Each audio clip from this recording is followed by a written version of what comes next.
देखिए, मैं राम जन्मभूमि ट्रस्ट के द्वारा मुझे निमंत्रण मिला। ऐसे चीफ इमाम होने के नाते मुझे जाना। वहाँ जाके तमाम अयोध्या वासियों ने मेरा स्वागत किया। साधु संतों ने मोहब्बत का इजहार किया, इस्तकबाल किया।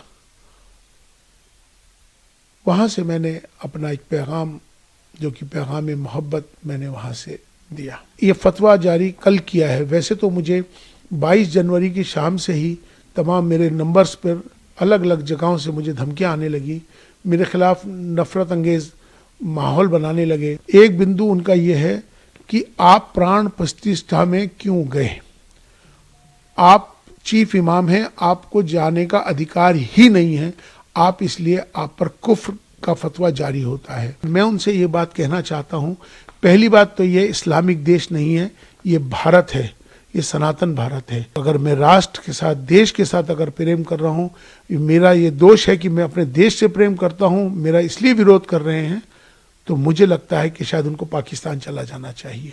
देखिए, मैं राम जन्मभूमि ट्रस्ट के द्वारा मुझे निमंत्रण मिला। ऐसे चीफ इमाम होने के नाते मुझे जाना के लिए मैं 2 दिन तक इस पर बहुत विचार करता रहा कि मुझे क्या करना चाहिए, क्योंकि मेरे लिए मेरी ज़िंदगी का ये सबसे बड़ा फैसला था।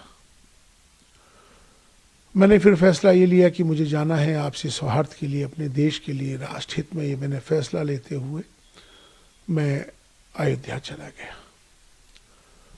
वहाँ जाके तमाम अयोध्या वासियों ने मेरा स्वागत किया। साधु संतों ने मोहब्बत का इजहार किया, इस्तकबाल किया। वहाँ से मैंने अपना एक पैगाम, जो कि पैगाम मोहब्बत, मैंने वहाँ से दिया।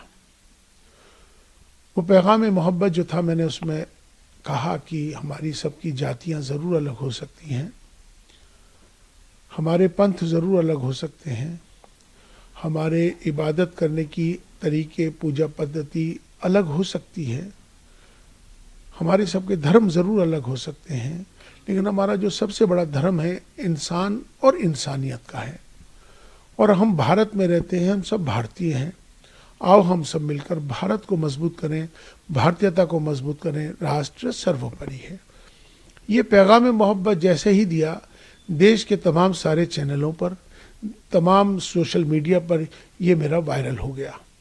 वायरल होने के बाद उनको सबको ये मालूम हो गया कि इमाम साहब, चीफ इमाम साहब वहाँ पहुँच गए और उन्होंने ये फतवा जारी कल किया है। वैसे तो मुझे 22 जनवरी की शाम से ही तमाम मेरे नंबर्स पर अलग अलग जगहों से मुझे धमकियां आने लगी, मेरे खिलाफ नफरत अंगेज माहौल बनाने लगे, मेरे खिलाफ उन्होंने जो अब शब्द जो कहने के होते हैं वो कहे, तमाम मुझे अलग अलग जगहों को, मुझे, मेरे परिवार को तमाम बहुत सारा बुरा भला कहा जाने लगा। इसी बीच में कुछ फ़ोन्स कॉल आए जिनको मैंने रिकॉर्ड कर लिया है, उनके नंबर्स, जिन्होंने मुझे जान से मारने के लिए, मुझे बहुत ज़्यादा तकलीफ़ देने के लिए जो इस तरह के फ़ोन आए, वो भी फ़ोन आए, माफ़ी के भी फ़ोन आए। तो लास्ट में कल रात को ही एक फतवा जारी हुआ है, जिनका नाम है मुफ्ती साबिर हुसैनी कासमी, जो शख्स एक इंस्टीट्यूट चलाते हैं मुफ्तियों का, जिनका मुफ्ती क्लासेस के नाम से उनका चलता है।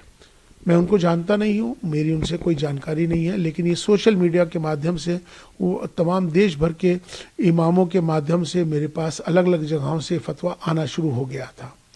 चूँकि उन्होंने ये, इसमें मेरा एक नंबर है, मेरा मोबाइल का नंबर उन्होंने इसमें ये मेंशन कर दिया है अपने फतवे के अंदर, जिसमें उन्होंने साफ तौर पे मेरा नंबर जाहिर करके तमाम पूरे देश के लोगों को मेरा नंबर दे दिया, इमामों को दे दिया, ये फतवा जारी कर दिया। उनसे इन्होंने कहा है कि ये माफ़ी मांग लें, मेरा बायकाट कर रहे हैं, और मुझसे उन्होंने कहा है कि आप जो है इस्तीफ़ा दें, वरना आप अपना अंजाम सोच लें। इसमें उन्होंने 4 बिंदु इसमें बुनियादी हैं, 4 बिंदु इसमें बुनियादी हैं। एक बिंदु उनका ये है कि आप प्राण प्रतिष्ठा में क्यों गए? आप चीफ इमाम हैं, आपको जाने का अधिकार ही नहीं है, आप इसलिए आप पर कुफ्र का फतवा जारी होता है। दूसरा बिंदु उन्होंने ये दिया है कि आपने इंसानियत को धर्म से ऊपर कर दिया है, ये आपका गुनाह है, इसलिए आप पर फतवा जारी होता है। तीसरा गुनाह यह है कि आपने धर्म से ऊपर उठकर आपने कहा है कि राष्ट्र सर्वोपरि है, देश को आपने ऊपर बना दिया है, इसलिए आप भी इस फतवे के लिहाज से आप खारिज हो गए, लिहाजा अब आप पर कुफ्र का फतवा जारी कर दिया गया है और तमाम अलग अलग जो उसकी सज़ाएं हैं इसमें मुकर्रर कर दी गई। लेकिन मैं उनसे ये बात कहना चाहता हूँ, पहली बात तो ये इस्लामिक देश नहीं है, ये भारत है, ये सनातन भारत है। इस भारत में हमेशा से सर्वधर्म संभाव की बात है, यहाँ एकता अखंडता की बात है, अनेकता में एकता की बात है।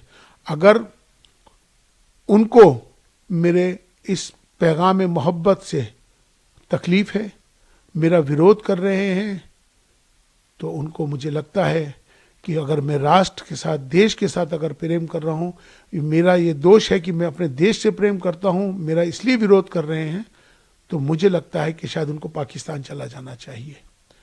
अब वो लोग जो मुझसे मोहब्बत करते हैं, जो देश से मोहब्बत करते हैं, वो मेरा समर्थन करेंगे। जो मेरे से नफरत कर रहे हैं मेरे जाने पर, मुझे लगता है कि शायद उनको भी पाकिस्तान जाना चाहिए। यहाँ पर मोहब्बत का पैगाम हमने दिया है, हमने कोई गुनाह नहीं किया है। राष्ट्र मंदिर था, हम वहाँ राष्ट्र मंदिर पे गए थे और हमने अपना जो पैगाम दिया, हम उस पैगाम पर अटल हैं। हम माफ़ी मांगने वाले नहीं हैं और ना ही मैं माफ़ी मांगूंगा, ना ही मैं किस तरह का इस्तीफ़ा दूंगा। और जिस तरह से वो जो चाहें कर लें। अभी उन्होंने एक स्टेटमेंट जारी किया है, उन्होंने कहा है कि हम माफ़ करने वाले नहीं हैं। तो मैं भी बता दूं